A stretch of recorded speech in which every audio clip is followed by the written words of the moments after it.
locked in. Look at what we have here, folks. To the only show that matters. The cream of the crop. Duke loves wrestling. And there is no one that does it better than your host. I have come here to chew bubblegum and kick ass. The Duke. And I'm all out of bubblegum.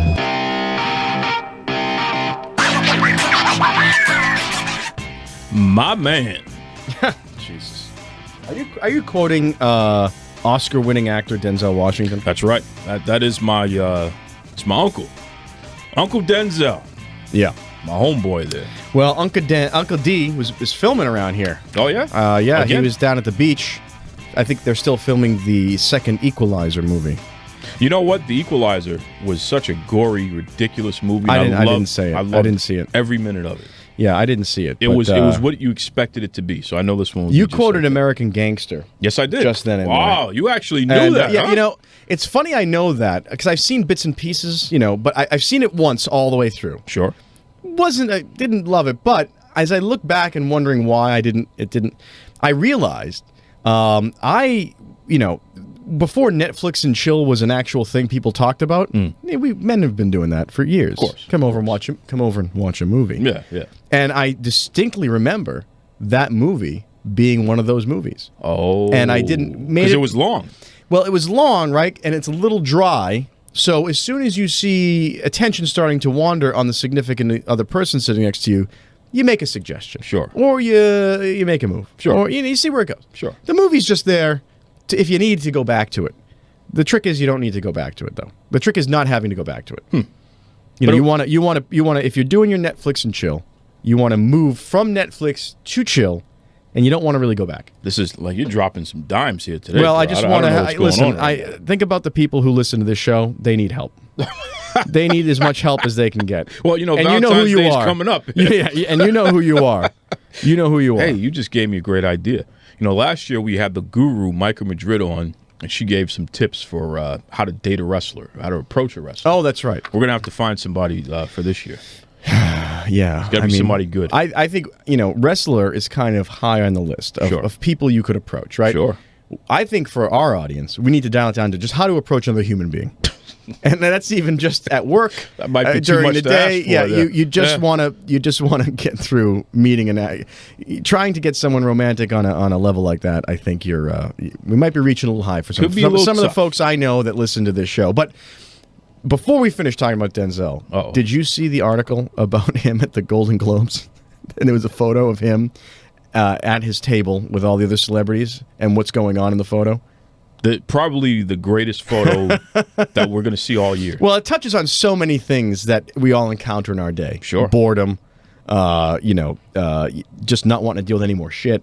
Like, just get me out of here. I'm in a place I just don't want to be. Yep. There is a photo of Denzel sitting at his table at the Golden Globes with his readers on, looking at a menu. Mm-hmm. And it's not a menu of where they're at. Because I don't think they serve food during the Golden Globes. Hell no. He's looking at what essentially is a takeout menu. Takeout menu for the Chinese spot. Yeah, I don't know if it's a Chinese restaurant or sub shop. I don't know what Uncle D likes to eat. But sure as hell, he got into that limousine or black car or whatever, town car. Yep. And he said, "You got to swing by so-and-so. I already called in." That's it. I was in the men's room on the way out. I called on my cell phone. What if he had them deliver it to the venue? You know what?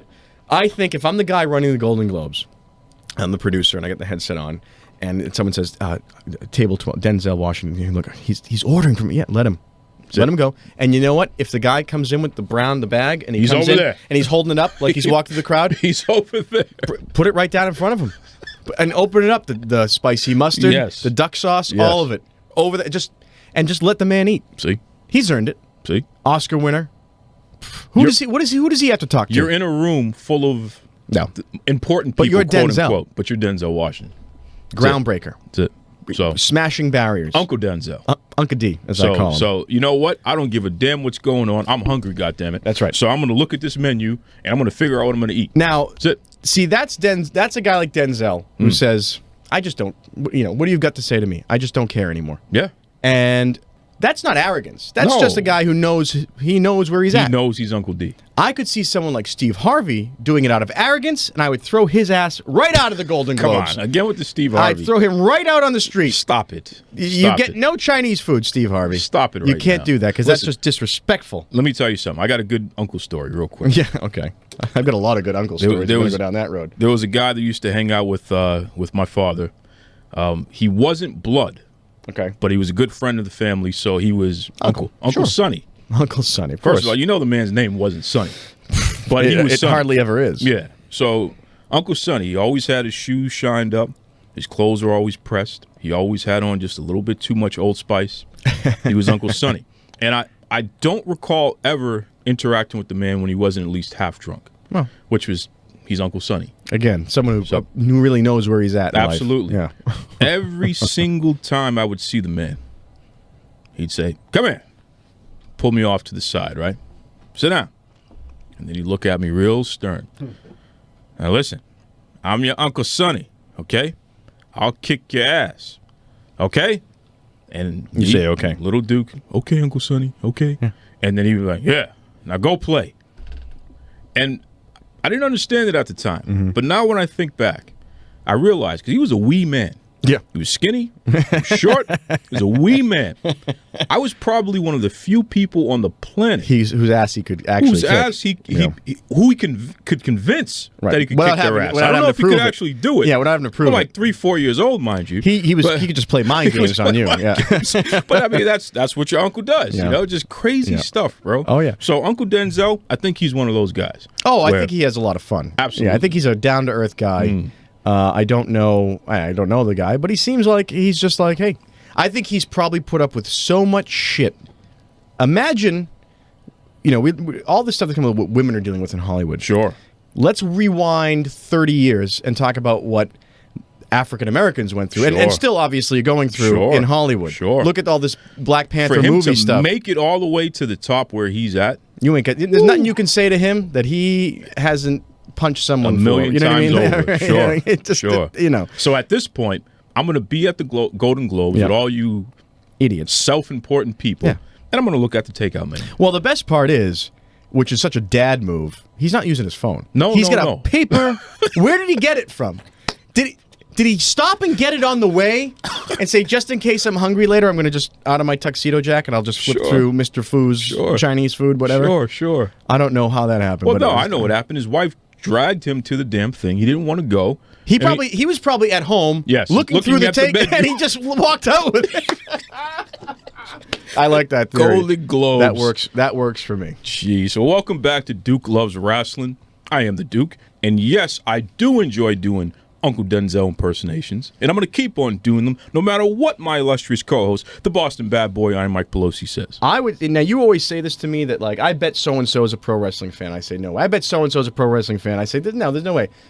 I bet Denzel's a pro wrestling fan. 100%. I bet he is. 100%. I bet he could old school. Yep. And he could name names and he can talk. But I guarantee you he loves Ric Flair.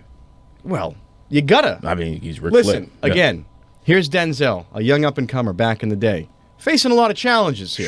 Sure. Has a lot on his shoulders. People think he's the guy, he's representing a whole slew of things. If it falls apart with him, who knows what's going to happen after Right, that? because, he's sort of, the torch of Sidney Poitier is handed to him. Absolutely. And he goes, okay, well, I guess that's where, I just want to be an actor. I don't know. So you got to have a little Ric Flair to deal with it.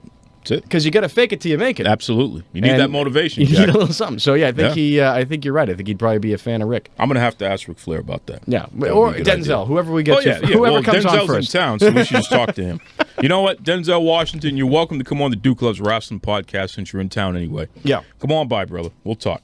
Uncle Denzel. That's right. What are the top stories in the world of pro wrestling?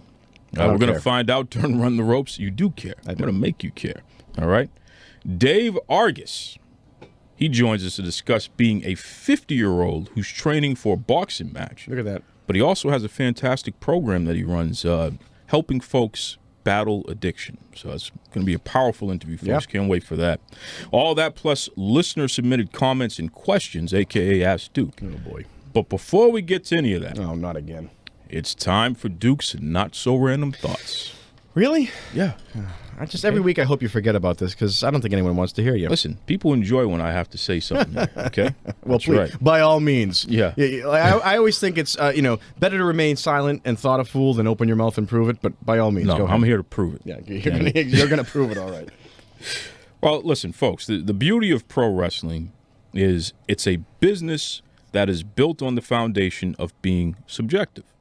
Okay. Who is and who isn't pushed to the top of the company is largely dependent upon who the owner of the company prefers to be in such spots. At the end of the day, it comes down to one thing: money. That's right. Pro wrestling is a business, and the goal above all is for promoters to make money. Keeping that sensibility in mind, it's important to remember when it comes to what makes a good wrestler, okay? If you aren't talking dollars, then you're not making sense.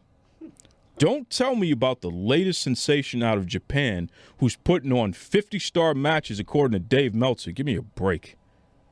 Okay? If they aren't in the WWE and they aren't putting butts in seats, then by no means can they be considered better than anyone who is. And I'm not just talking about the champions either, okay? Because enhancement talent are the reason why guys get over. The best wrestlers are the ones who work together to make the most business for their company. Nothing more and certainly nothing less. That's right. And with that said, run the ropes.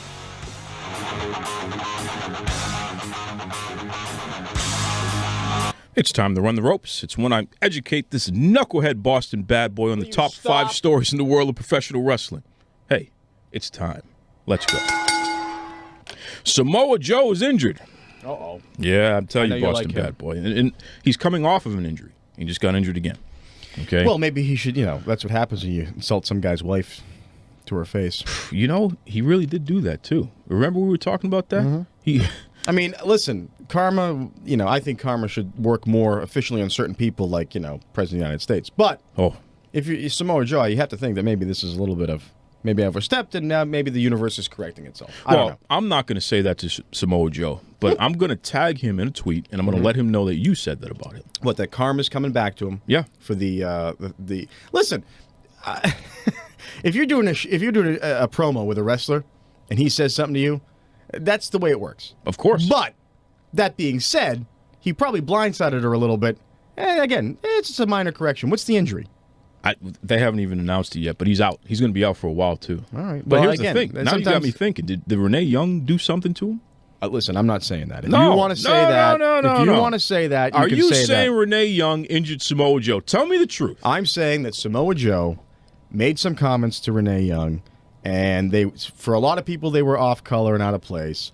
I think, again, she knows what she's getting into, and it's all a work. But if it's not, maybe the universe is correcting itself. Wow. I'm not saying anything about her. I'm talking about him and his injury. Our thoughts and prayers are with him. Well, I'm going to find out if Renee Young has anything to do with this, and if she does... Oh, yeah. Big scoop of the century. I'm calling the authorities on her, okay? I'm just going to tell you that right now. Impact Wrestling goes back to the 4-sided ring. So... Impact Wrestling, when they were TNA, whatever the hell they're going to call themselves this week, they started off with a 6-sided ring, which was just the most ridiculous thing you ever see in your life. Which is a strange shit. Yeah, I mean, the octagon is one thing, because it's sort of rounded. Exactly. 6 is a weird, got the pointy corners. Completely confusing. But what was good about it is that it separated them from everything else. You knew what you were watching when you saw that ring. Right. So in that sense, it was distinctive, and it actually did make sense. I got to say, if you need the ring shape to make you distinctive, you've already lost. All right, here we go. You've already lost. Here comes the expert now. Listen, I don't claim to be an expert in anything but common sense. And here's what I'm going to tell you. I don't know Impact Wrestling from a hole in the wall, but what I tell you, if someone came to me and said, we're a new thing, we're a new organization that we make widgets, and the way we make widgets is our factory is shaped like a sphere, and the other guy's factory just looks like a regular factory. But you make the same widgets and in some cases not as good? Well, yeah. The sphere factory doesn't make any sense. You're missing the point here. So that's all I'll say about the stupid ring shape. Well, I'll have you know, okay, that they're doing a good job of getting better talent in their company. All the people WWE doesn't want anymore, Impact is signing. So, well, they should have just done that from the beginning. Maybe sure. You wouldn't be having this conversation if that was the case. That's a good point. Speaking of which, Austin Aries returns to Impact Wrestling. Isn't he the son of somebody or something? No, Austin Aries was the guy who left the WWE because he felt he wasn't getting a good spot. Okay. Did he have a different name? No, he was Austin Aries, right. but it didn't work out. People really didn't care about him as much as they cared about everybody else. Okay. So he went back to Impact, which is where he was years ago. Okay. And guess what? On his first day back, he wins the championship. That's funny. So again, a guy that the WWE could give a damn about is the top guy in the other company. Well, I guess if you're the other company, you're always going to be number 2. Sure. So you might as well be the best number 2 you can. Sure. And even if you're not really giving people another option, do your best to give the illusion that you're giving them another option. So this guy has got to have fans in the WWE. You might as well pull him over. Why not? I don't think they're going to turn over just because Austin Aries is over there now. No, but here's the thing. It's one thing I know about wrestling fans. They obviously have no lives, so they watch a lot of TV. What's adding another wrestling show to see a guy they like? Again, if you're Impact Wrestling, your job is not to be the alternative to WWE. Your job is to be the addendum. You need to be like, WWE is my thing, and I tune in and check out all these other cool things that are going on whatever, and you pull your revenue there. Are you listening, Impact executives there? They better not be some, listening. Some knowledge on you, Jack. Boy, I started with Denzel, and I'm flying. I'm telling today. you, I'm you're flying. really on. You can't stop me. You're today. on. Wow. Thank you for letting me know that. Well, listen, welcome back to Impact, Austin Aries.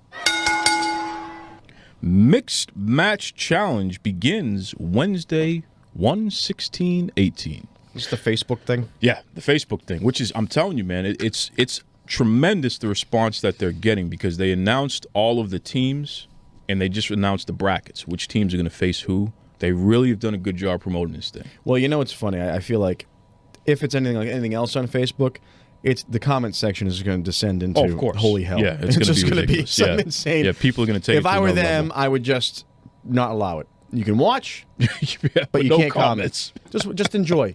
You know what? Just effing enjoy. It's course. like Dave Chappelle at his shows. No cell phones. Yeah, that's it. And it's not because I'm an a-hole. It's because I want you to enjoy it. That's it. I don't want you to be distracted or you're watching and then someone's phone It's an goes off. experience, damn it. It's a unique experience. Make it, be in the moment. Sure. Well, I mean, this thing is broadcast, so it's not as unique. But if you go to if you're at a wrestling event, even that wrestling event, you're there while it's happening. You were there, But most concerts, stand-up shows, they're not broadcast. no. When you go to a concert, put your effing phone down.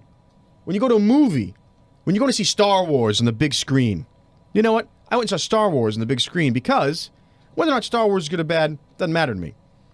That's a movie I want to experience on a 75-foot screen. So put your effing phone away when I'm trying to experience my thing. Why? Why can't people take pictures and live Because the how memory good is forever? it's like people who stop to take a picture of the moon. Did you ever see a picture of the moon that looked good on someone's camera Good on night, their phone? moon. Good night, moon. Yeah, good night, moon yourself. Wow. Well, I just don't know what the hell's going on today, folks. But the top story in the world of professional wrestling is Easy on the furniture. Wrestle Kingdom 12 trends #1 on social media. Can you believe this? Really? Yeah, #1. Now, and the reason why is very interesting, and this is controversial stuff here. In fact, I've butt heads with my good friend Rudy Boy Gonzalez on this issue. He's not happy with me over this. What now? Wrestle Kingdom 12 was the WrestleMania of New Japan Pro Wrestling. Okay. That's their big event. And it went off well. Chris Jericho, he wrestled Kenny Omega. He actually lost that match. But it was a great match because of Jericho, not because of Omega. It was terrible. But New Japan Pro Wrestling, they have their own version of the WWE Network. It's their network. Okay.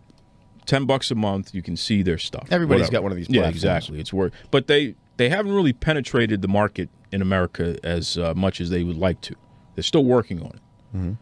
So a lot of people are using separate streams, and they're Non-paying reposting streams. non-paying streams. They're reposting the stuff and what have you. Which is not helping a smaller company. Well, it's not a smaller company technically because they're the #1 company in Asia. Okay, all right. But they want to penetrate the biggest market around, which is America. I would think it's the other way around because I feel like in America, if I'm coming up with a product, I want to penetrate the biggest market around, which is Asia. Sure, that's what WWE is doing. Right. But if you don't make it in America, then you're not considered big time. That's just the way it is. If I don't make it here, I make it anywhere. Exactly, Okay. exactly. But here's the point.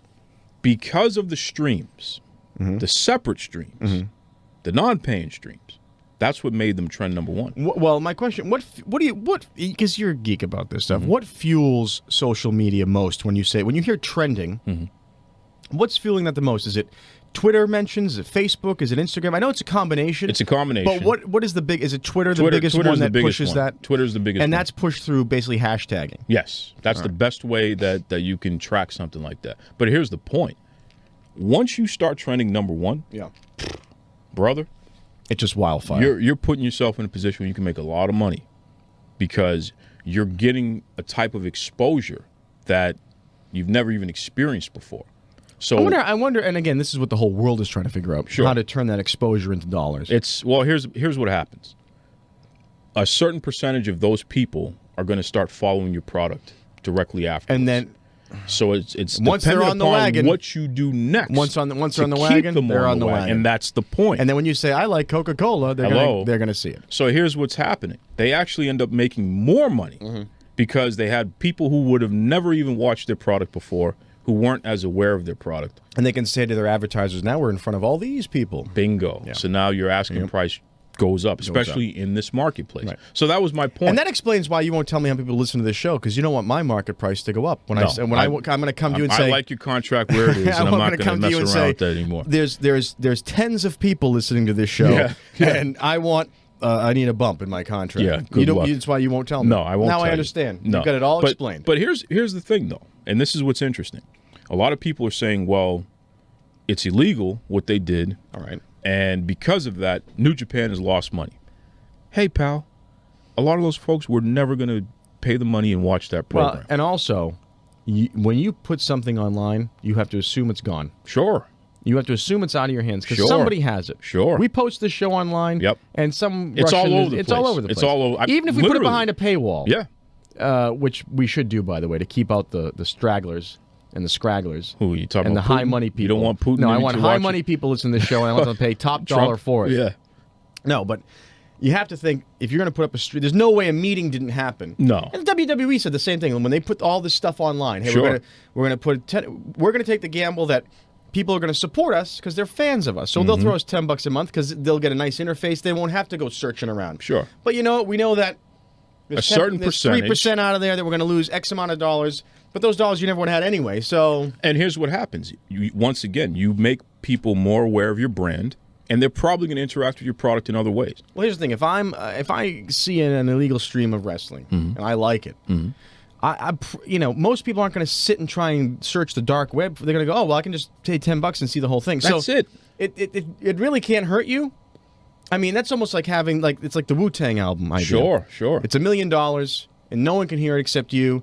Yeah, that's great, but in the end, only that a-hole pharmaceutical guy got to hear it. I don't know. You know what I mean? You could have made so much more money off of it if you released it on Spotify. Well, release it on but you release it and then it's going to be stolen online and this and that. Well, people are still going to buy the album. Yeah. You know, Wu-Tang ain't really hurting for money. And if they're not, you're going to have a streaming deal and you're going to get something for it. That's it.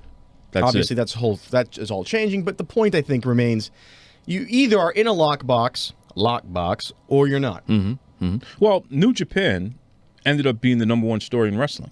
Because of this. And they love that. And they never had that before. They never had that. They can't buy that. They can't buy that. And that's the point. So they don't care. They had to give it a little away. And that's what these dinosaurs Spend don't money understand. to make money. Because they're still stuck in this old way. They don't understand how you can utilize the internet to create more of what you never had before. What I find unbelievable is the fact that pay-per-views still exist. Yeah. I find that, talk about ancient system of setup, that has to be going away. Yeah, it is. It is, because companies are making their own networks online. Because here's what you would even if the WWE said, if you join at $10 a month, which is $120 a year to be a WWE subscriber, which I do, which you do, if you join for $150 a year, you get a code that you don't have to pay for any pay-per-views. Everyone would do it. Everyone would do it. Sure, but everyone is doing it. But what I'm saying is, they still want you to pay for these pay-per-views on cable. Oh. You know what I mean? Cutting out that whole dinosaurial thing. Some people long overdue. But yeah, some people they don't want to do the internet thing, and you know that's what? on them. The internet thing is the entire world right now. Sure. So either you live in the world like a normal person, or you don't. Go live in your cabin in the woods. And in that case, I don't want you watching my effing show anyway. Stop it. You've heard what I think. Now, what do you think? Do you agree with me? Do you think I'm a jerk? Maybe something in between? I don't like when you say yup. Head over to Facebook. Head over to Twitter. Type in Duke Loves Rasslin and let me know. Up next, the gentleman, Dave Argus. Hi, this is James Beard. I'm the Director of Operations for the National Wrestling Alliance, and you're listening to Duke Loves Rasslin.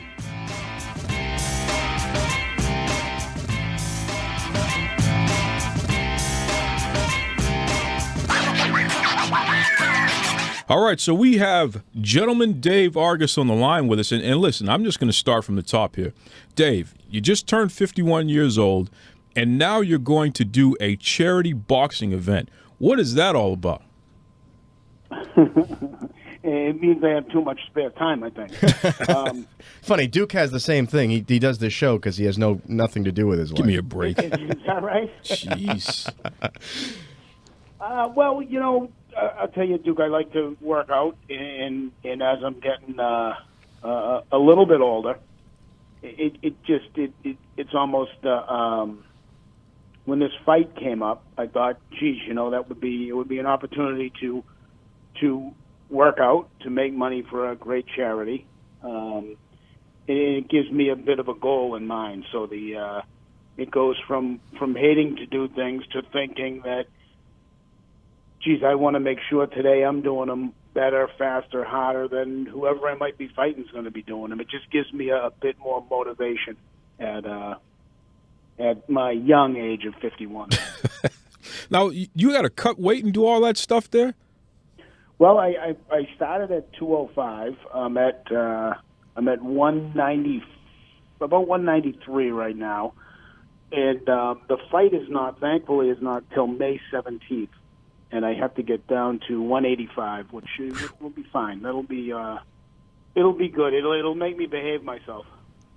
What's a diet look like at this point for you training? I mean, I need to get down to 185 too. I'm not boxing or anything. I'm just trying to get through my day, but I can't get down there. So what are you doing? I need some tips. Well, first of all, you don't say you can't get down there because you can. That's right. All right. All right. Okay. I'll be positive. Second of all, what I'm doing right now is I've lost, I've lost about 12 pounds, and it's just a constant routine of, to me, discipline is the key. In the routine is if I'm disciplined, I stay routine. When I stay routine, things go in, the right things go in. I don't let myself get hungry, and then I find myself at 9:30 at night making 3 sandwiches and going to bed. So it's some fairly simple bad habits that I'm just cutting out now. And then I think maybe with 2 months to go, then I'll start eating a lot smarter and trying to keep to some chickens and some good proteins and lay off the breads and whatnot. But right now it's just trying to be disciplined and trying to keep a routine. Now, word on the street is that you're actually training with one of the world-class MMA trainers out there, and actually he's a local guy here in Boston there. You want to let the listeners know who you've been training with? Sure. I train on a daily basis with TMX Boxing in Quincy. Great boxing gym. It's owned by one gentleman is there full-time. The other 2 owners are gang police officers in Boston, and they're great guys, and they're basically the boxing experts. A good friend of mine is an MMA guy named Tom Egan, and he is in Quincy as well. So every Wednesday I train with him. Kind of gives me a different look than just boxing. And it's a one-on-one session where he just I hate seeing him, put it that way. and who's Tom Egan most known for being associated with these days? Well, Tom, he grew up with Conor McGregor. Tom was the first Irish citizen to be in the UFC. He was the first Irish citizen to be in a UFC fight. Him and Tom kind of grew up together before UFC was even a thing. Connor was into more boxing, and Tom was into more martial arts, and they would just fight together after school. And then they found this gym, and that's actually Connor's trainer now. Wow, and that's the guy that beats you up now, getting you ready, huh? Yeah. It's funny. He's a 29-year-old guy who you'd swear he was 59. He's very wise. He knows the body. He knows muscles. He knows. He's for a 51-year-old. He's great. And what he does actually is he prevents me. As I tend to get more and more in shape, I keep thinking I'm in high school. I end up hurting myself. Yep. He keeps me from that, to tell you the truth. Wow. Now tell us about the charity. What's the name of the charity that you're going to be boxing for? The charity is called Haymakers for Hope, and they're affiliated with Dana-Farber. They basically, I don't know if they're a couple, but it's a man and a woman who were training to fight in the Golden Gloves in New York. And they were going through the training, the mental training. It's grueling in more ways than just physically. So they talked it over, and they said, "Geez, let's team up with a charity and try to make some money while we got to do the training anyway." So that's kind of how this whole process was started, and that was back in 2010 in the Golden Gloves in New York. Both of them are actually from Boston. Wow. So when they came back home to Boston, they paired up with Dana-Farber and have been running amateur boxing to do just that. The main goal is to keep funding the effort to eradicate cancer. And since 2011, just their events have earned over $8 million.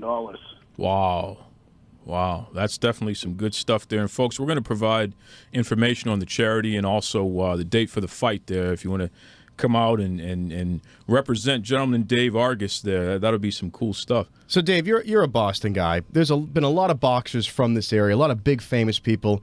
Anybody you look up to, sort of the historical guys that are inspired you a little bit?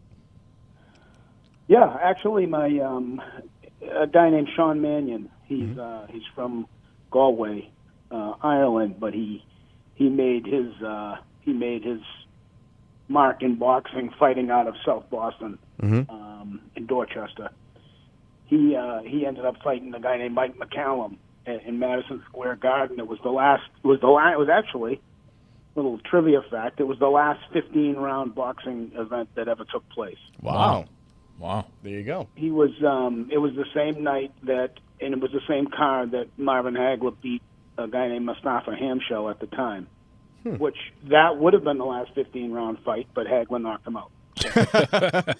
Yeah, that'll end a record trivia right there. Marvelous. Yeah, in this gentleman, Sean Mannion, he's just a great guy.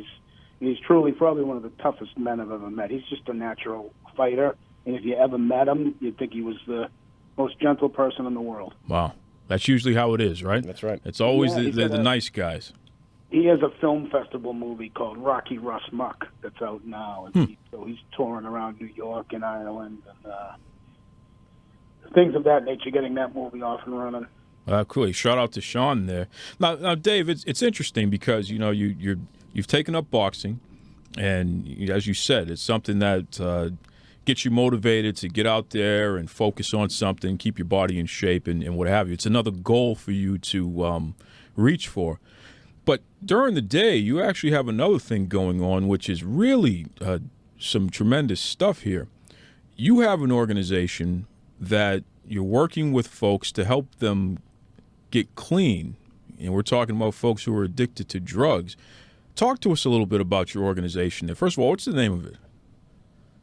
Well, it's called the Pilot Program. Kind of an odd name. We really didn't know what to call anything, and it just started and took off, and we saw results and didn't care too much about the name.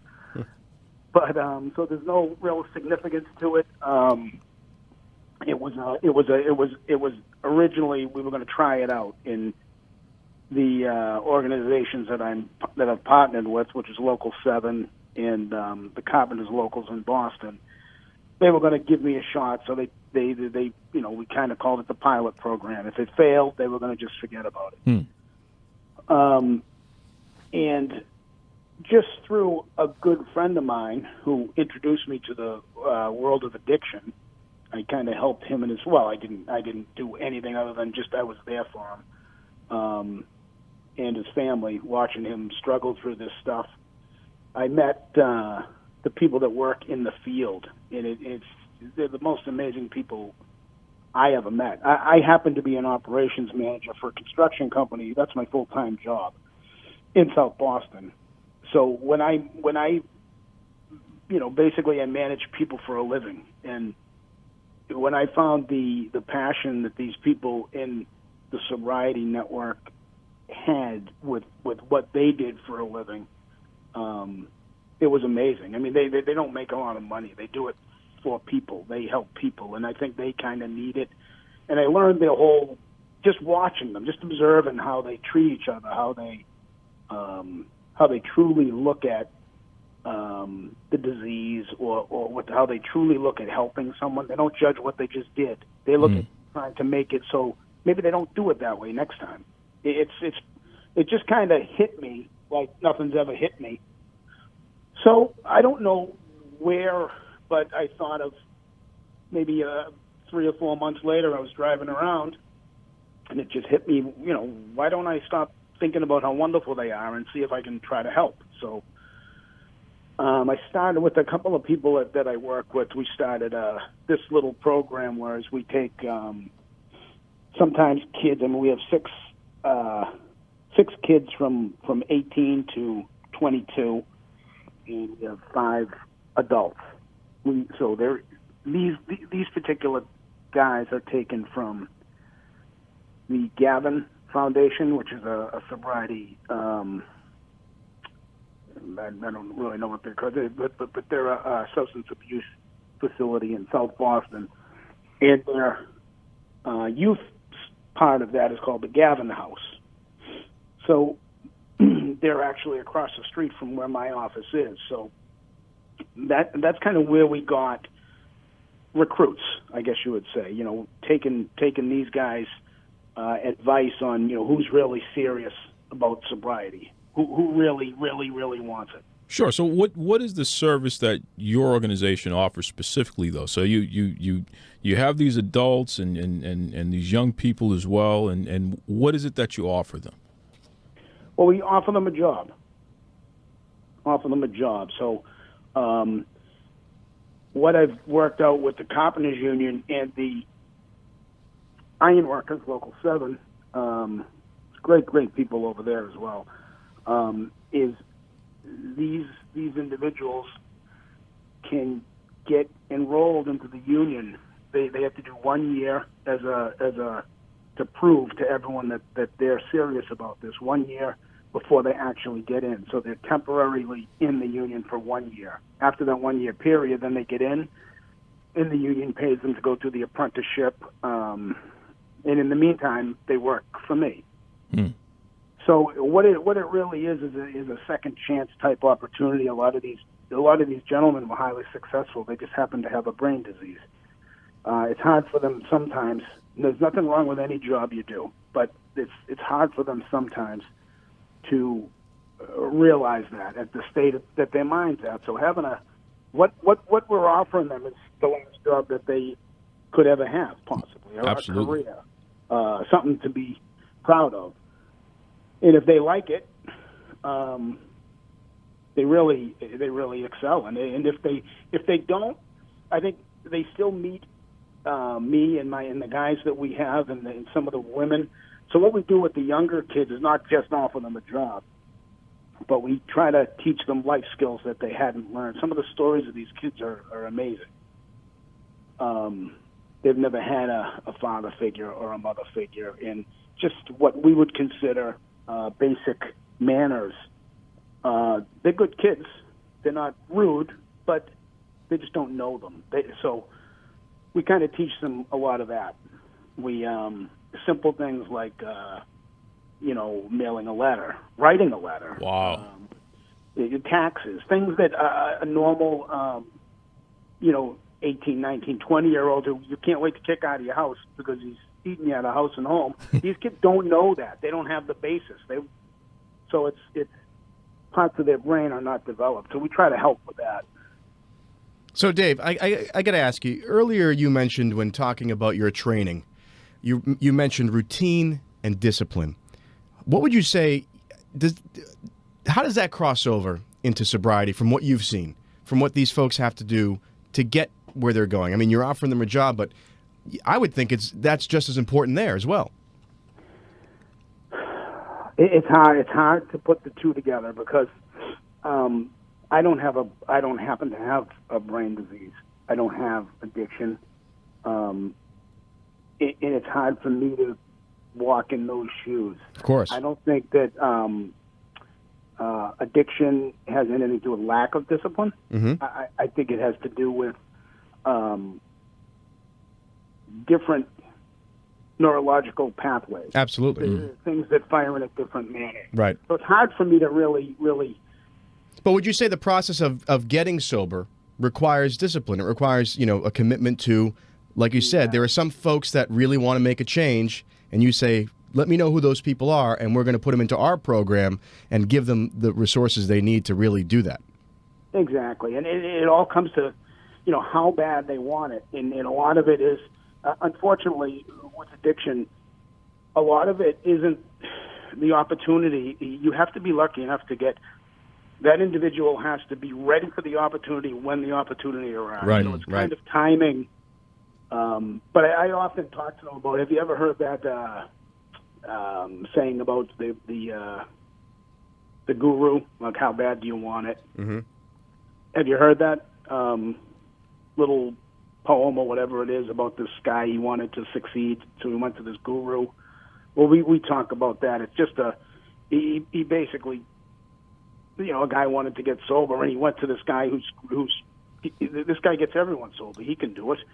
So he told him to meet him at a beach. And so the guy went down to the beach, and he said, walk out into the water waist deep. And he said, all right. So this guy's nuts. I want to get sober. I don't want to go swimming. It's 4 a.m. And he said, just go out there and do what I tell you to do if you want to get sober. He goes out. He's like, man, I can't swim. I really, this is stupid. I don't want to. He says, how bad do you want it? How bad do you want to get sober? And he says, I want it real bad. He says, then go out to your mouth. So went out there. The guru went out with him. He says, you got to trust me. He said, he grabs his head and he held him underwater. And he held him. The guy was scratching, crawling, fighting to get up. And he just held him down. He held him down. Just before the guy was about to pass out, he raised him up. And he said, what is the one thing you wanted when you were under there? What was the one thing you wanted more than anything else in the world? And he said, I had to breathe. He said, when you want to get sober, as bad as you want to breathe, you will get sober. So when we tell these kids that, we tell them, when you want to get it, we'll give you an opportunity. But this is, so many kids want this opportunity. We need to see it in you. You need to prove it to us. You need to go get it. So it's a lot. It's a lot of getting up and making it happen, not just waiting and scoreboard watching, get in the game type deal we talk to these kids about. That's deep. That's deep. Dave, if anyone wants to get more information about the pilot program, or if they actually want to help out, they want to donate some time or even some funds to the program, what's the best way they can reach out? Well, right now we don't have much set up in that way, as we're just trying to go mainstream now with the few fundraisers that will be coming up, and maybe I can pop back on in a month or so and give you some details on that. But if anyone would want to get involved in any way or even had ideas, you could email me directly. And what's your email address there, Dave?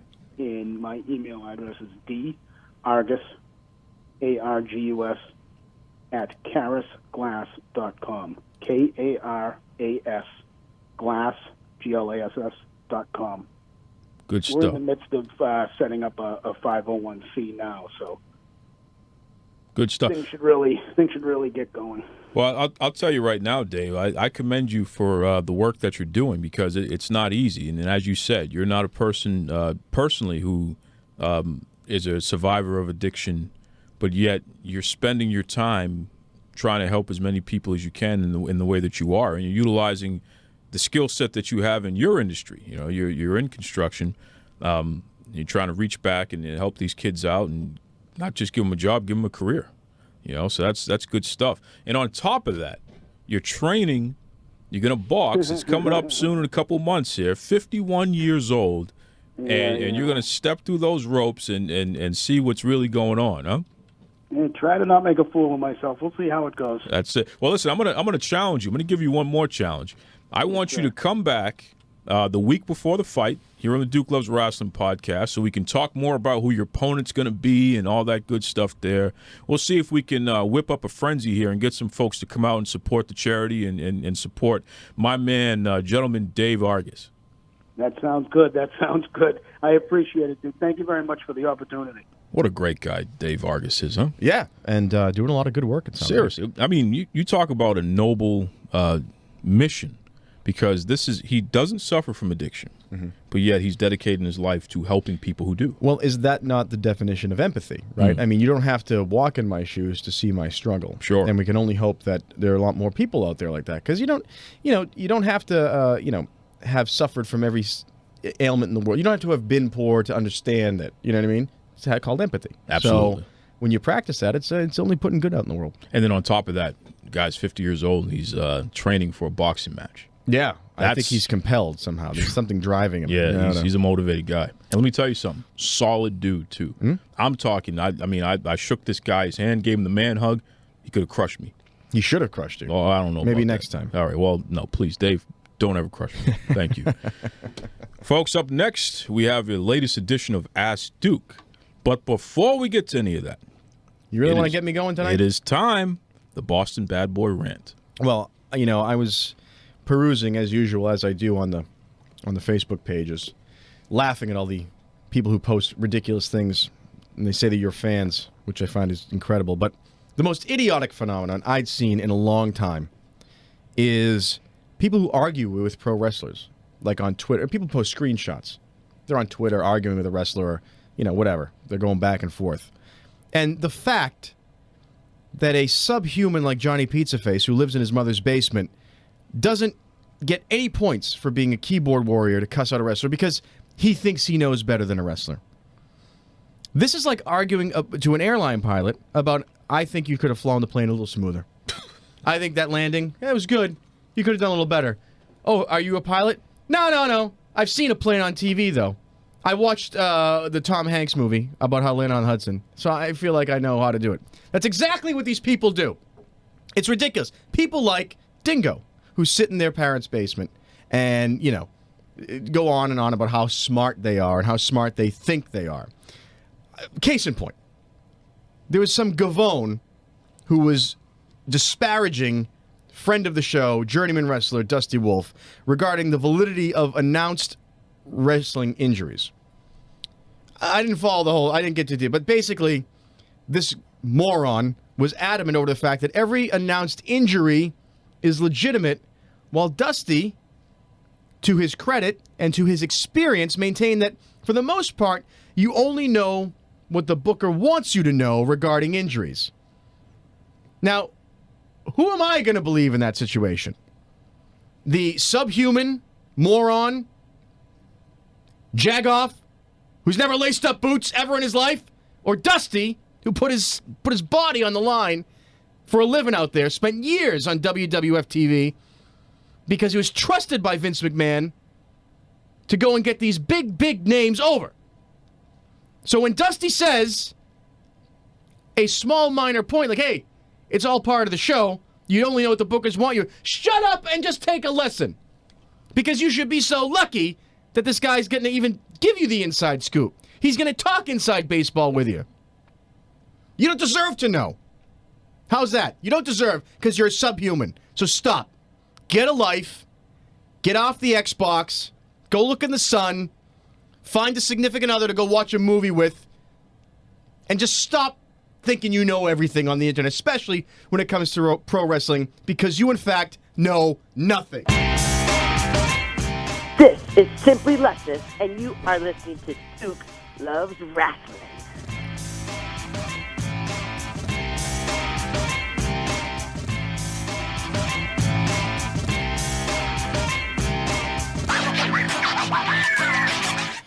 I need a drink of water. Wow, you really got passionate about that.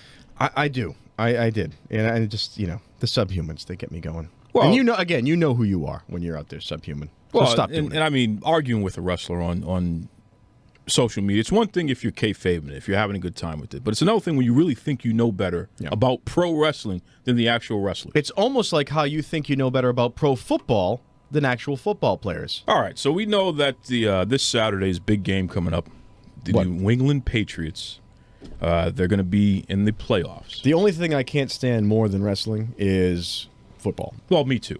Me too. No, you like football, and you're the fan of a horrible team. But I can't stand the Patriots, as you know. You and the rest of the world. Well, of course, because they're a bunch of cheaters. But because, we're here in Boston, you are the Boston bad boy. Sure. I'm the man of the hour here. Yeah. We figured we'd get a legend. Yeah. A legend who knows a little something about football. Knows a little something about something. He can give us an inside scoop on what's really going on behind the scenes, because there's some drama going on. So we got somebody really like Tony Maserati? No, not Tony Maserati. Give me I thought a break we got here. really a sports guy, a sports legend. We in this can't town. afford Maserati, so we had to go with the cheaper model here. So without further ado, the man, the myth, the legend we're talking about. Good luck, Chuck Nowlin. Woo! Thank you. Thank you, and the studio audience goes wild. I'm really glad right. you wore the tights tonight, because I knew you're kind of on a wrestling show, so you wore the tights. I appreciate the respect that was just given to me. It's very important. Knowing that I was the captain of the football team for the Connecticut School of Broadcasting. Interstate champions. What was Thank you. What Tell us state? about this. Yeah. It was a certain state of state? mind. I remember Dick Robinson would go up and down the sidelines giving pep talks. Remember That's that? right. We wore leather helmets. And we played both ways, damn it. That's right. That's right. Iron Man. Like real men. Yes. wearing sweaters. Now, what were we saying about the Patriots? Well, listen, I'm sorry. Wait. The world champion New England Patriots? Okay. here we All right. go. Listen, Here we go. here's what we're not going to do. Now, if you think I'm a Boston guy, you get Chuck Nowlin here. Well, here's what Legend. we're not going to do. I'm a fan of America's team. Patriots. Not this fake cheating team here. The New England Cheatriots. Okay. Should we go to the police record for the Dallas Cowboys? No, let's not do that. Come on. I don't think we have enough time on the show to get all that We printed didn't out. bring you here for that kind of negative attitude, sir. So tell us the inside scoop, though, because we got some problems here, some drama, some wrestling-style drama here. Well, it's true. You Okay. think it could be written. Yeah, it could be written. Allegedly. Well, Let me just say, allegedly, there is some tension within the ranks of the big three: Robert Kraft, Bill Belichick, and one Thomas Brady. I'm going to tell you why. tell us. I don't know anything about it, but I'm going to tell you why. Tell it's us. inevitable. Because of the three, right? You got Kraft, the old guy. You got the coach. He's older guy. And now Tom is getting older. They're all starting to become peers. Once you cross a certain age, you're all peers. So No. now Tom wants to do his own thing. He's got his own ideas, and that doesn't work well with a guy like Belichick. So they're in some sort of trajectory here to be hanging out in the back of a Dunkin' Donuts, yelling at each other about the weather? Pretty drinking much. one small black coffee. That's right. Sharing it. Talking Can about you these- guys sitting move there on? all We need after- the table Yeah. here. Yeah, Been here yeah, 4 hours. Yeah, you know. No, I think it's true. I think that's what's going to happen eventually. I think it's bound to happen. They've been so long together, the three of them. It's going to happen. Well, supposedly it all started with Tom's trainer, friend, Guerrero, Yep. who has made him the pliable 40-year-old world champion quarterback that he Pliable. is. Yes. Kind of a Guerrero, disgusting the word. guy that says that he can cure cancer. That guy, by the way. Yeah. Well, aren't all geniuses labeled as crackpots at one time? Yeah, unless they're actually crackpots. Okay. I mean, the guy that invented that vibrating belt that made you lose, apparently he lost weight. I don't think he was a genius. I mean, I think he thought he was a genius, but I don't know how well that did to. Hey, you know. it's still around today.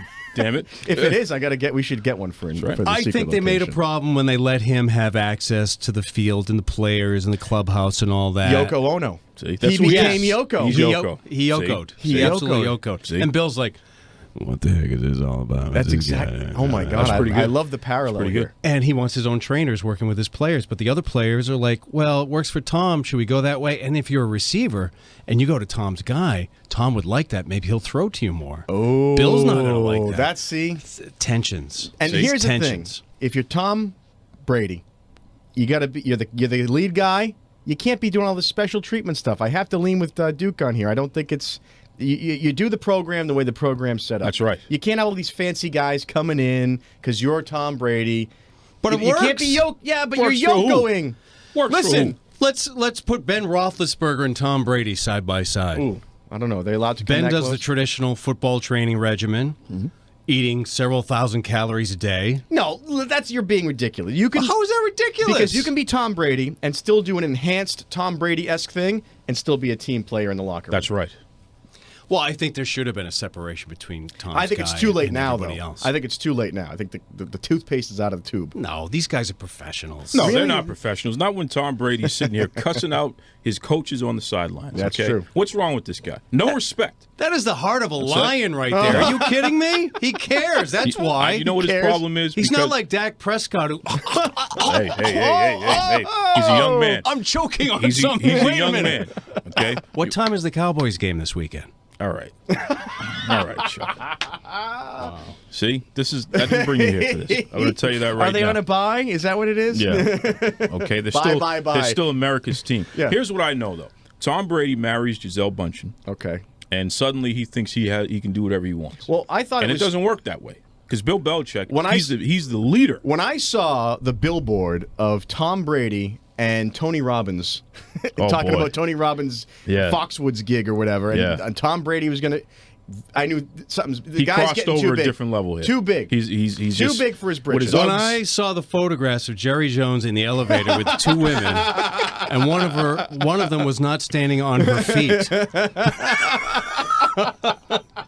I thought, is this America's team? Is this what America needs? Well, when Jerry Jones says to my players, you either stand for the, that's America, isn't it? Sure. When you force the people to not do their constitutional right, that's America. That's America. Yeah, okay. That is America. All right. Then Jerry came out and he kneeled with the players right in the middle of the field, 50-yard line. That's right. And he made sure that camera was right there. So See? Because that's America. You pretend, damn it. You pretend. Okay? Go Pats, baby! Oh, Go get out Pats! of here. Chuck Nolan, ladies and gentlemen. Chuck Nolan, WZLX, Boston's Classic Rock. Afternoons, 2 to 7, and sometimes on the weekends. That is correct. That's right. And listen, this man has had 2 days named after him. So he's a pretty big deal in the world. Wow. Listen, he won't get his head out the door. It's true. If you tell him any more things. Big fan of the show, and I want to thank you for the satin tour jacket you just gave me with the logo on it. That's all I could afford. I'm going to wear it this winter. Nice. Thank you, guys. Thank Have a great you, weekend. Chuck Nolan. Chuck, before you go, can you get us Tony Maz's number? Chuck? He left already. Of course he left. Yeah, well, of course he left. He's in and out. He doesn't like you. I don't know if you picked up on that. The vibe there. He legitimately does not like you. And I don't like you. So, that's how it works. Well, fine. I guess people don't like each other. It's like a little triangle that's going right. on. That's exactly right. I'll tell you right now, though. Tony Maz is welcome to come on the show because I'm sure he won't be as rude as Chuck is. Well, I don't know. I've met Tony a few times. And sometimes he's difficult to work with. You know what's funny? I'm going to say that right now. The first time I saw Tony Maz in front of you, and the last time I saw Tony Maz in front of you, he gave you the finger. No, he does all the time. That's what he does. He gave you the finger. He thinks he's somebody. Oh. He's he is a somebody. He's got a sweater vest on, and he thinks he's a tough guy. He's a pretty big deal. He's one of the top guys in sports radio. Well, Tony Maserati. I knew him when. Yeah, I'll tell you that. Oh, okay. I knew him when too, and he had more hair. But he's a good guy, and Truck's a good guy, except when he talks about the Patriots because he doesn't know what he's talking about. That's all that happens. But more importantly, you mentioned we had some breaking news. Yes, we do. And when you slipped this little note across the table, I said, "You've got to be kidding me." So. Fill us in, please. Folks. You're not going to believe this. This is just something else. Yeah. So I was checking the Duke Loves Rasslin inbox on Twitter, and I came across an interesting message from indie wrestler David Starr. That name, David Starr. David. Oh, yeah, you see that? Okay. Star of David. Got it. I'm picking it up. Yeah. So David is a guy that called out Mathias Glass. For claiming to be the most Jewish man in the world. Sure, we had him on. Gimmick. Yeah, we had Mathias Glass on. And he's got a gimmick where he's the most Jewish man in the world. Absolutely. Yet, he folded like a cheap suit under questioning about gefilte fish. He sure did. Remember that? So... he was not, let's just peel back the curtain a little bit here. Mathias Glass was not the most cooperative guest we've had on the show. He was one of the worst people I've ever talked to on the show, and we've talked to a lot of questionable folks. The fake pirate, all that. Leave Captain fake Stevens pirate. alone. Some crazy old time guys who just go completely off the rails. But they're fun. They're fun. Yeah. Mathias, he was neither fun nor interesting. Well, what happened was I think that because we're so familiar with Jewish culture, because we respect Jewish culture. Right. Grew up in part of it. Yes. Absolutely. He was having a difficult time keeping up with some of the things we were asking him about. Right, and we weren't asking him to quote Torah. No. This was not like I asked him about Kugel. He didn't even know what the hell Kugel was. He didn't know Kugel. Are you kidding me? You don't know what Kugel is? I threw him a softball. Sure. Gefilte, which is what everybody jokes about. And he said he didn't like it. No, didn't like it. He doesn't eat it. He probably never had it before in his life. It's a good thing we didn't go to Hanukkah, because he might have got that all screwed up. That's a good point. And he would have been in big trouble. Yeah, so because we're burying the lead here. The lead here with this breaking news is, well, according to David Starr, Mathias Glass. Well, it's been confirmed. Mathias Glass is not Jewish at all. And what grinds my gears about that is I explicitly asked this man, if he was Jewish. Well, here's the thing: you can't go. The term, what is it? Co-opting culture? What is it? That might not be the exact terminology. But I know what you mean. When they say, well, cultural appropriation. Cultural appropriation. Yep. And it's thrown around a lot. Like, Eminem is he appropriating culture when he does hip hop? Is so and so doing this and doing that? This is a case of actual cultural appropriation. Absolutely, 100%. Because you're taking another culture, you're creating a parody of it for a wrestling gimmick. And you're taking every stereotype alive, right, and parody for no other reason than it's a stereotype. Yes, it's not saying I'm stereotyping myself. Yep. Again, we go back to gimmicks, right? And we always say, like, Ric Flair, he's pulling from something within. Absolutely, and he's living that. He is. That's who he is. The guy with the broom. Yep. That we had. The mop boy. I'm sorry, mop boy. Mop boy. Scott Rubin. Oh, maybe there's a broom guy that could be like his nemesis. Or they could be a tag team. They could be a tag team. Sweet Mop and Glow. That's Mop and Glow. Scar Rubin. Write that down. You're welcome. You're welcome, Mop and Scar. Like a hot female tag team partner. Oh, she's Glow. Okay. He's Mop and Glow. That could work. I should do right now. I should get paid for this. Anyway, you're good. Anyway, you get a guy like him.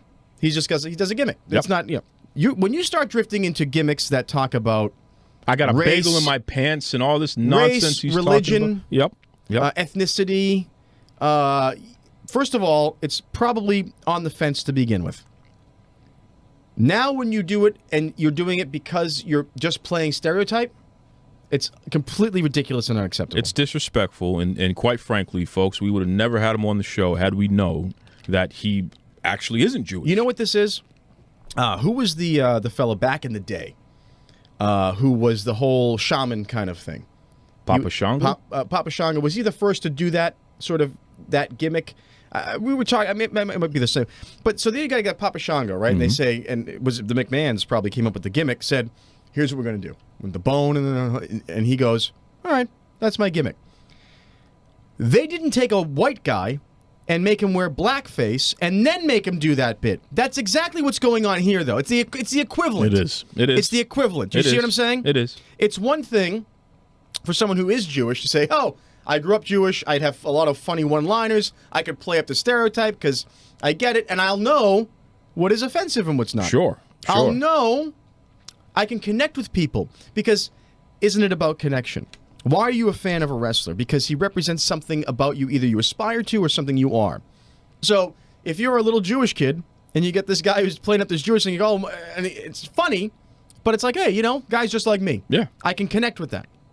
Now you get this screwball over here pretending to be something he's not. And there's nothing worse than people pretending to be something they're not. Especially when you're doing it in the manner that he's doing it. Because once again, he's taking every stereotype alive and he's playing around with it. Right. He's not... There's nothing respectful about what he's doing. No. And it becomes less respectful when the fact that he is doing it just as a gag. Absolutely. It's not... It's the equivalent of blackface. It really is, because I agree. A blackface minstrel show back in the day, a vaudeville show, white entertainers dressed in. They could have gone out there and sung and danced in just as themselves. Yeah, they dressed in blackface because it added a layer of humor at the time, quote unquote, and it added a layer of societal, quote to it. You know what I mean? There's sort of like this another layer of social commentary because there's those black guys out dancing. So if you're doing this, it's the same thing. I'm going to put the big furry hat on. Yep. Just go out and wrestle. Yeah, this guy. Find another gimmick. Go out and wrestle. You know what? Go out and wrestle and be a curmudgeon. Yeah. Go out and wrestle and be a cheapskate. Go out and wrestle and, you know what I mean? Well, what's wrong with you that's the best that you can come up with? Well, here's my thing. If he said, I'm the biggest curmudgeon and cheapskate in wrestling. No, he said, I'm a Jew. Yep. He said, I'm the biggest Jew. I'm the biggest Jew. And I'm going to use those stereotypes. Sure. Because if he just went out and said, my name's Joe Schmo and I'm the biggest curmudgeon in wrestling and I don't like this. He does a whole thing about how he's a penny pincher and all this stuff and I chase nickel. That's fine. That's fine. Because you're talking about a personality. When you say, I'm the biggest Jew and that's why I do these things, not okay. No, it's not okay. So here's what it's David... stupid, it's lazy, yeah, and it's stupid, and it's insulting to the audience and insulting to the sport. 100%. So here's what David said to me. Hey, Duke, appreciate you reaching out and what you guys do. Feel free to use this quote. Mathias Glass has proven time and time again to be a liar, a coward, and ignorant to the plight of fighting towards a non-discriminatory world. Based on my conversations with him and many other conversations I've had with people who have had similar conversations with Mathias, he legitimately views the Jewish population as what he grossly portrays in character. Prior to making my statement around Thanksgiving, so he made a statement around Thanksgiving calling this guy out, right? I had reached out to Mathias on multiple occasions about how his character is crossing the line from playful parody into something that perpetuates negative stereotypes towards Jews. He feigned concern and willingness to discuss when in reality, based on his actions since, he had no intention. My post on January 1st clearly showed the lack of integrity from him. See, Mathias said that on January 1st, he agreed that he would just drop the gimmick. Okay. He has not dropped anything. So, point blank. Well, I mean, I don't want to interrupt your quote because we're still quoting, by the way. We're still quoting. Yep. He's obviously creatively bankrupt. Yeah, well, that's the problem. I mean, that's what got him in this trouble to begin with. That's the problem. That's the problem. Point blank, he is a coward and is representative of yesteryear's discriminatory nature within pro wrestling. This stance that I'm taking is bigger than one bigoted person showcasing his bigotry in his performances. Gimmicks that perpetuate negative stereotypes are the past. We don't need them any longer. It's time for us as an industry to stop playing to the lowest common denominator. It's time that we raise the bar. Let's hold ourselves and each other to a higher standard.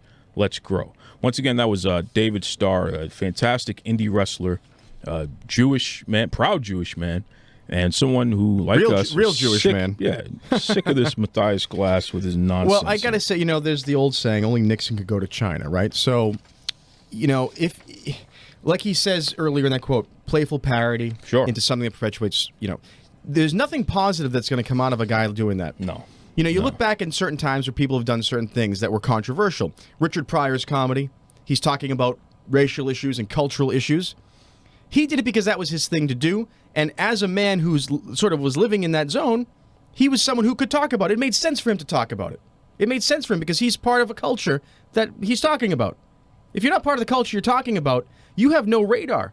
You really shouldn't be playing that game. And that's the point. You shouldn't be playing that game unless you're trying to be positive, and clearly there's nothing, not trying to be positive. There's nothing positive about him doing what he's doing. Nothing. It's ridiculous. And, I'm just going to tell him, with Mathias Glass, shame on you. All right? And it's something that we're not going to hold our tongues about because, once again, I asked this guy directly if he was Jewish. That was one of the first things that I asked. Again, pulling back the curtain, you talk to everybody before they come on the show. You usually have a chat with them I once, do a twice. pre-screen interview. Right. I make sure. And again, we never want to bring somebody on this show who is just an a-hole for the sake of being an a-hole. Yeah. Okay? Yeah. Some people you like, some people you don't like. Sure. But we're like, hey, you're doing this thing. Are you're really a Jew? You're not just making fun of Jews? I asked him that question directly. Exactly. And he says, no, I am. Yeah. So he lies to us. Completely lied to us. And so we go on and we play along with the gimmick. Sure. We ask him funny questions. But we knew that there was something that just wasn't right. Well, right. I mean, but again, we can't call a guy. If a guy says he's Jewish, he says he's Jewish. What am I going to do? What are we going to do? Yeah. So, but, this takes it to a whole new level. And I want somebody, I hope somebody writes us an email or something and tells us we're being PC. So I can tell him where he can shove the letters P and C. Absolutely. Because, again, in an industry like wrestling and in a lot of places in the world we live in, we can do better. That's it. Be more creative. And we have to. Be more creative. Yeah. You know what I mean? It's not every Jewish person's jokes are about being Jewish. Yep. And you know what? I'm off of this guy. Let's move on from him. But the main idea is shout out to David Starr, a guy who's doing the right thing, and Mathias Glass. Shame on you. Yeah. Well, shame on you. What else we got here, Boston bad boy? Mathias Glass is giving me agita. Yeah. Now it's time for my question, I think. I got to cleanse my palate from that. Let's move on to something else. Why can't we just end the show? I don't know if I want to deal with you. Listen, I'm always up for ending the show within the first 5 minutes, but after that, you strap yourself in. Here we go. Oh, my Buddha. But let's peel back the curtain a little more overall. Vince Russo. Yep. Writer. Wrote for WWE. Yeah, I mean, during some of their more successful years. Yeah. He's a behind-the-scenes guy. Yeah. But he's become an internet sort of personality. He's a guy you respect. I know you don't always agree with him, but he's been out on Twitter a lot and complaining that he and Ed Ferrara, another writer, haven't been invited to this big 25th anniversary show that they're doing for Raw. Okay? And this was posted in the group, right? Because that's where I saw this. And most of the members, interestingly enough, said that he shouldn't be invited back because of the things he says about WWE on Twitter, social media, on a routine basis. And this has been going on for a while. And he does his own podcast as well. So he has his own platform to whatever the hell he's talking about. So my question to you is, because I already have my answer, what do you think he should do? Sorry. Do you think he should be brought back for the 25th anniversary show? Absolutely. I think that... Oh, get the hell out. Well, come on. Give me a break here. I think that when you look at the history of the WWE and Vince McMahon in particular, he understands that business always comes first. And you can't hold a grudge when people are talking nonsense all the time, trying to put themselves over, trying to make money off of disparaging the WWE, because a lot of people have done that in the past. So I'm trying to do that. No one will pay me to do it. Well, I'll disparage more. I disparage Vince McMahon all the time. Let me tell you something. Vince is not happy with some of the things you say on this show. Nor should he be. He's already asked me to get rid of you. He's already asked me to get rid of you. It's called a lesson to be learned, Vince. Just so you know, he's not happy with some of the things you say on this show. Well, I'm surprised that you would say a guy like Russo should be invited because he does bury the WWE constantly. Every single time he talks and opens his mouth, he's burying one of their products. He said that he has not liked literally anything that he didn't personally do there, that he wasn't involved with. So why would Vince, your alleged friend, want that kind of negativity around during such a milestone event for the company?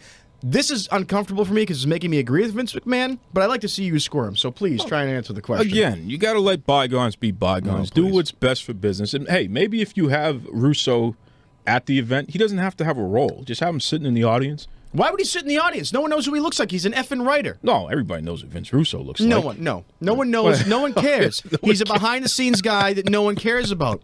And I think you're going soft because you don't go out there. What did George Bush say? Fool me once, shame on me. Fool me twice, well, you won't fool me again.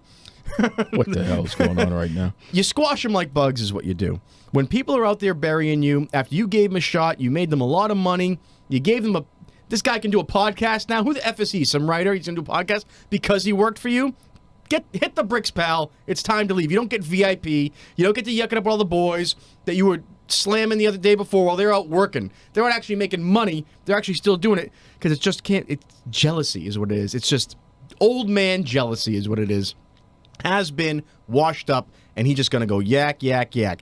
Like the other guys, like Belichick, they're be sitting at a Dunkin' Donuts drinking a black coffee for 4 hours until they're asked to leave because they're taking up a table. That's what's going to happen. I think you're being very heartless right now because you squash like a bug. That's not how you treat people, man. I think there's got to be grace. Here's what I'm going to do graceful for you. I'm going to gracefully end this whole charade because you have nothing left, and you're sucking the oxygen out of the room. And with that, Tony, take it away. This is Tony Schiavone, and we're desperately out of time on Duke Loves Wrestling. Wow. Well, thank you, Dave Argus, for joining us today. Also, the legendary Chuck Nowlin. Head over to Facebook, head over to Twitter, type in Duke Loves Wrestling. Let us know what you think of the show. I got to get out of here because the Boston bad boy, he's being very rude. You got to go talk to your friends on his podcast and tell them, oh, we're so sorry. I like Vince Russo. You should come to WWE. Don't mess with him like that. And Vince McMahon's not happy with you either, and he's a good friend of mine. Vince McMahon's not happy with me.